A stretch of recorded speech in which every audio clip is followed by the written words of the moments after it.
Το foul play είναι ένα beat, EMAP, αλλά όχι σαν τα άλλα. Γιατί? Γιατί όλο το παιχνίδι είναι μια θεατρική παράσταση. Κυριολεκτικά. Παίζεις ως το θρυλικό κυνηγό δαιμόνων Μπέραν Ντάσφορθ και το βοηθό του Σκάμπγικ, και κάθε μάχη συμβαίνει πάνω σε σκηνή, μπροστά σε κοινό που αντιδράσει ο μικρομετών. Τι κάνεις? Ξέχασε health bars. Εδώ δεν χάνεις ζωή, χάνεις το κοινό. Αν δεν εντυπωσιάζεις το πλήθος με combos, parries και θεαματικές κινήσεις, η παράσταση πάει άπατη.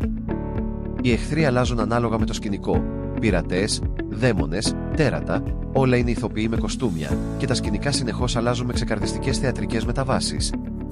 Το παιχνίδι έχει τρελό στυλ, φοβερό χιούμορ και πολλές αναφορές σε κλασικές περιπέτειες.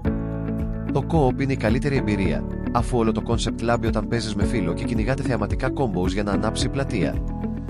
Δεν είναι βαθύ σαν hardcore beat ή MUPS, αλλά είναι μοναδικό, διασκεδαστικό και γεμάτο προσωπικότητα.